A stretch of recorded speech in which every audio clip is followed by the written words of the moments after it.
So many people are the way they are due to God giving them certain qualities, certain things that have occurred in their lives, and people who in their lives have raised them. I'm no different.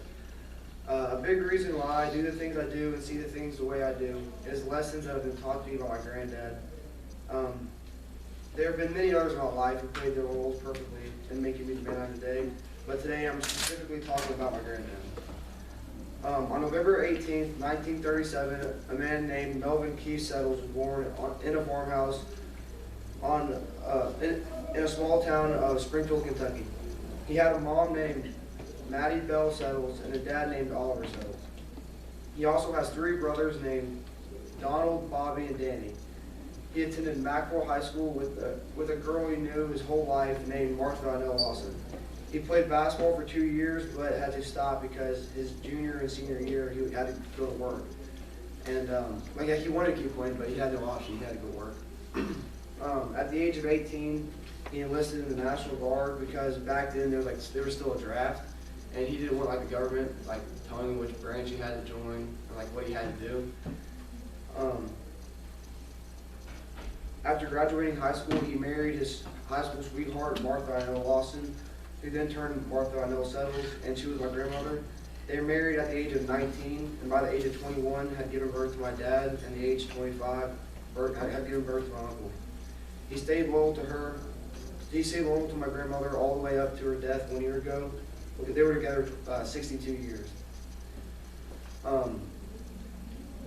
My grandfather has taught me a lot. All the way from hunting techniques and how to build certain things and stuff like that. But the main subjects I got from him was hard work, religion stuff, and being a man.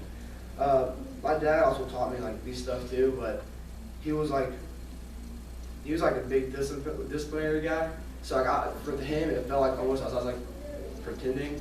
I didn't get in trouble. I didn't actually change me. I was just too scared to go against anything he said. He still taught me stuff, but yeah.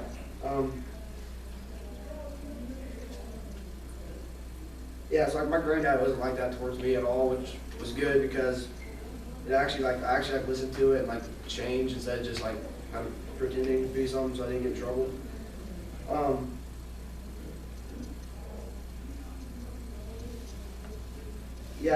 You teach me lessons that no one owes you anything. People will try to lie to you and cheat you.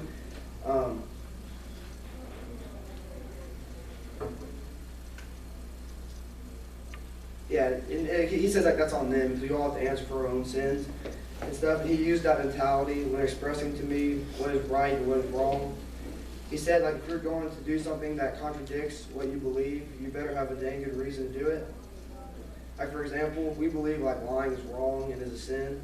But if you lie to someone, to cheat them out of a deal, and that's wrong, and you won't be able to answer to it. But if you lie to protect yourself or someone in your family, even though it might not be right, but you'll at least be able to answer for it. He taught me that even when times get hard, we have to man up and keep doing our responsibilities. Not only did he tell me that, but he lived by it every day. He lives by it every day. Because his oldest brother died when he was 45, and though extremely hard, he had to keep providing for his family and staying strong for his wife, his kids, and his parents. Sometime later, his parents passed away, and 7 years ago, his baby brother died of cancer. And it was his baby brother because he was 10 years older than him, so he remembers caring for him when he was a baby and stuff. And I was actually around for that, and it was a sad time.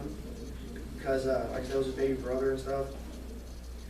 And it was hard for him, but he kept a straight face at the funeral and paying almost all the funds. And even though his brother passed away, he still takes care of his brother's wife, and he still feels that's his duty and his responsibility. So he just takes care of his responsibilities. And 3 years ago, his last brother died, leaving him with only his wife from his immediate family who he grew up with. And my grandmother suffered from severe COPD, restricting her from breathing or leaving the house. I saw him slave himself to take good care of her. There came a time when she couldn't even sleep in the bed because the way she lay down flat, it was really restrict her from breathing. So she had to sleep in the recliner in the family room, and he would sleep in the recliner right beside her to take care of her and whatever she needed. And he did this for over a year until she passed away.